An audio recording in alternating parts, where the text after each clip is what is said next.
Welcome to the Gear Network, everyone. Appreciate you tuning in today. I want to bring you this tabletop review and discussion about a new scope that I've gotten in.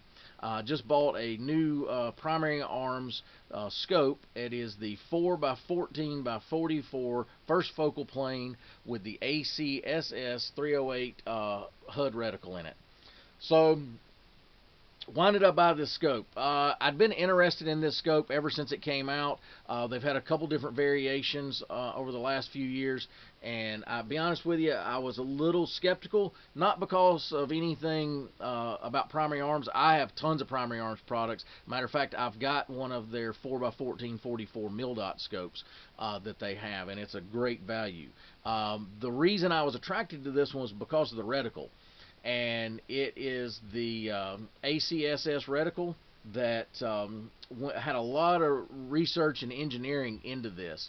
And Demetrius and those guys over there at Primary Arms really went to extra effort to talk to people in the sniper community and places like that that actually utilize, and what they, what their shooting solutions are, and what their, environments are, and all these other things, and what would they like to see in a reticle and stuff like that. So that's what attracted me to this. And if you're not very good at math, or the idea of long-range precision shooting kind of scares you a little bit, or it's very daunting or concerning, this right here is the answer, to be honest with you. After all my research, and I think there was a lot of skeptics out there at first, and some of the articles I've read recently about this particular scope with this reticle, they were the same way. They're like, yeah, right. Well, they've had some sent out for testing. One was used during a sniper competition, and the guy was at first doing the stages and was doing terrible. And he said, yeah, this is kind of par for the course. But he realized what he was doing.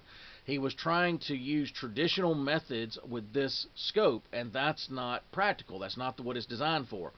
Once he started trusting the scope and not dialing in his dope, and he was just trusting the scope, he started doing great, and he wound up finishing really well in the competition, and scored one of his better scores that he's ever scored during one of those sniper competitions. And matter of fact, he talks about in the article that he got a little ribbing when he first got there having this scope on his rifle, because these guys are using Schmidt and Bender, they're using all the high-end stuff, and they were kind of picking on him a little bit. By the end of it, they were kind of in awe of him. They were like, hey man, that thing performed great. So it's proven its ability now, and so I was comfortable with buying one. I actually caught this on sale. They classified it as used. It looked brand new to me on their eBay store, so I picked it up just over $200. They're less than $300 new. But they have a lot. They're really packed with features, and I'll go over that a little bit with you. Again, this is a tabletop review and just kind of a discussion for you guys that are considering, buying something like this, or maybe interested in precision shooting, but the idea of learning all that's a little daunting. So the reticle is this here. Now, some of this is not going to be on here. What you're going to see is this is a better representation, maybe. But let's just take a look here just a minute. So this thing's capable of shooting if you use a 100-yard zero. It has this horseshoe with a chevron, and the tip of the chevron is where you want to zero it at 100 yards. Below, on the bottom of the chevron, would be 200 yards, 300 yards, 400 yards, 500 yards, 600 yards, 700, 800, 900, all the way out to 1,000 yards. So that's the first thing. So it has a BDC, or bullet drop compensator, built in. This thing's also able to compensate for wind, and I'm not going to go into all the details. I'll post some links in the section below where it's explained a lot better than I could by Primary Arms and Demetrius and folks over there. So, but my main point about this is I wanted to tell you what it's capable of. So you can do, you can also range your targets based on size, which is kind of like this. Auto range 10 inches, average target head. Place in the same size circle and lead depending on where the target speed. So you can even do a moving target. So it has holds for that. So here is 8.6 at a sprint, 6.1 at a jog, 3.1 at a walk. So it's amazing what this thing's capable of doing just by moving the reticle to where it needs to go. You don't have to adjust your dope. You don't have to touch your turrets. You don't have to do any of that. Now, is there a chance or a case you might need to move your turrets? Yes, obviously, but mainly use the turrets to zero and then trust your scope, what it tells you. But you can range targets based on some different markings they have on it to tell you distance, unknown distances, and things like that. So that's what attracted me to this. I'll be 100% honest with you. I have not done any testing with this yet. I just got it mounted on the rifle yesterday, and but I'm speaking from basic information I've gathered off the internet and reviews from well-trusted sources. So this reticle here and the scope in general, it is a 4x14-44. It's a first focal plane. It is a partially illuminated reticle, and what I mean by that, only the horseshoe and the chevron is illuminated. The rest is not. So it is matte black in finish. The exit pupil is 11.2 millimeters to 3.3 millimeters. Eye relief is 80 millimeters to 82 millimeters. Field of view is 27.2 or 7.58 feet at 100 yards. It is 0.1 mils in click value for your turrets. 6 brightness settings. Uses a CR2032 battery, which is included. Multi-lens to prevent glare, multi-coated lens to prevent glare, shockproof, waterproof, nitrogen purge, mostly made, the main material is made of aluminum. Obviously, it's going to have some brass and some other things in it. Tube size is 30 millimeter. Length is 330 millimeters. Weight is 24 ounces. 3-year warranty. So that's some basic information off the box.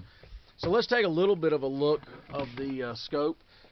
This did not come on it. This came off my other scope that I put on here, this bubble level. So your take this bikini. It does come with this bikini cover here.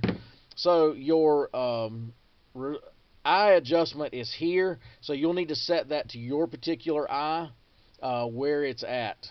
This right here is your magnification. So it goes from 4.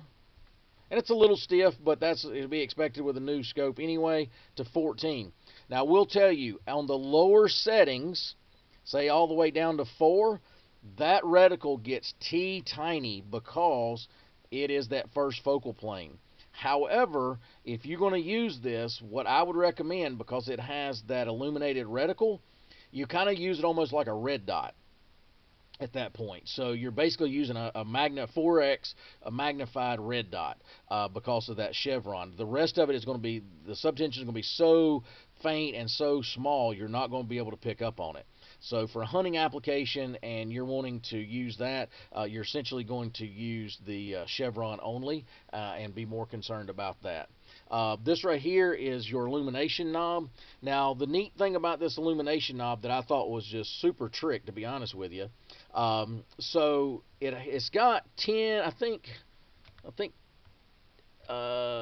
see, is it 6 different settings. So here's the neat thing. It's in the off position, right? So if I go to 1, that means that is the lowest setting for illumination. The next click is off. The next click is 2, off. 3, off.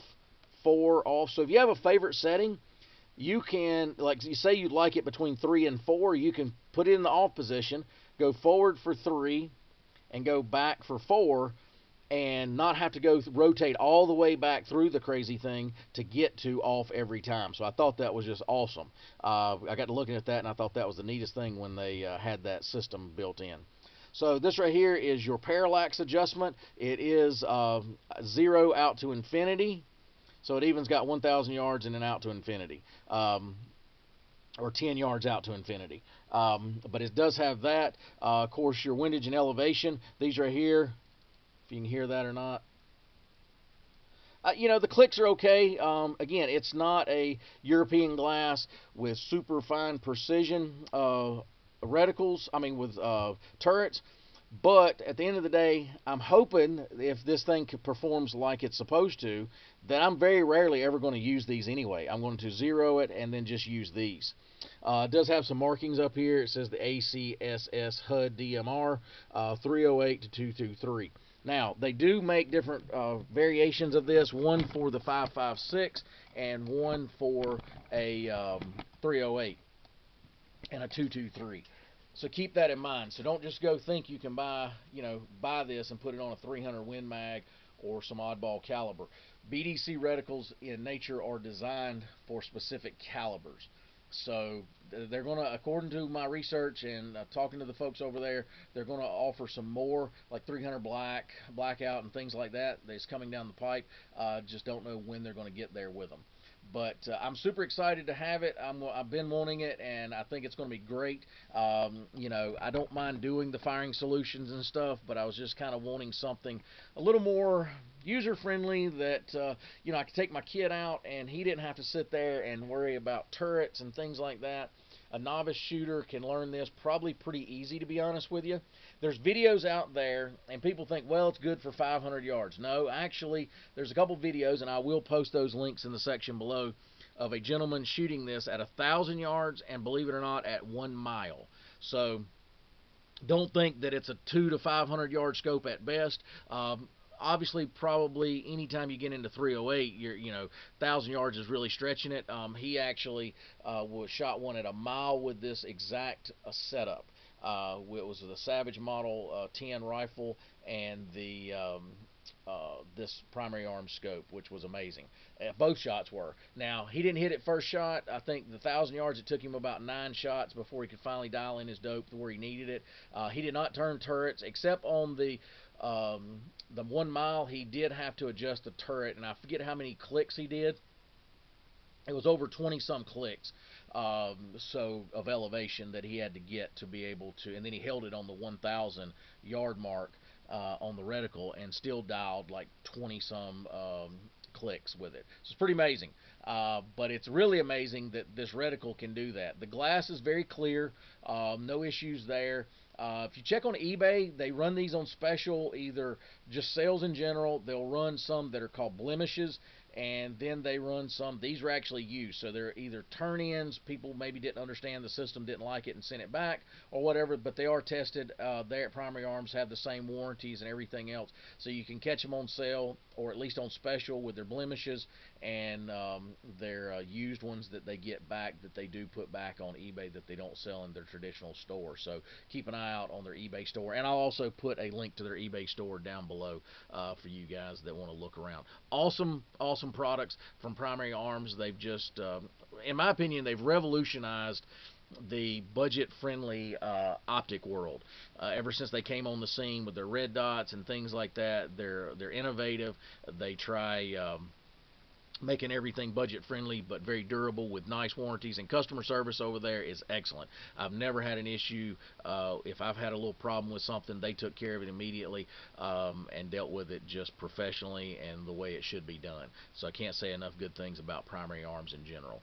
So anyway, guys, again, I'll try doing a little more in-depth with this scope a little bit. I just kind of wanted to give you an overview, and if you've been thinking about trying to get into the long-range game but wasn't sure about what to maybe try, I would try this first. If you then want to, once you learn it a little bit and learning wind calls, because you still have to call your wind even with a scope like this and understand that part of it. But once you get all that down, then you may want to later on, once you get comfortable and have fun with it. I'll tell you, long-range shooting is kind of like golf, man. It is frustrating at times, and a scope like this kind of helps you get confidence early on in the game. I promise you, I could take this rifle and give it to somebody, a novice shooter, and within 5 shots, once they understand everything, within 5 shots, they're banging steel at 500, 800, 1,000 yards. I've seen it with these other people on the internet that are testing and reviewing these, and I feel like with just a little bit of instruction that should be pretty accomplishable once, if you've got a good zero to begin with. But anyway, guys, appreciate you tuning in. If you got any questions, post those below. If you already have one of these, tell us a little bit about your experience with it. That would be helpful in the comments, kind of your thoughts on it and so forth, and I'd like to hear about that. If you like our videos, give us a thumbs up. It's down there in that section. If you also would share content, it's over there in that section. It helps us get the word out about the channel, helps us get the word out about these great products that we look at and show you guys and review for you. But anyway, guys, appreciate you tuning in. As always, like, share, and subscribe. Bring you another video shortly. Have a great day.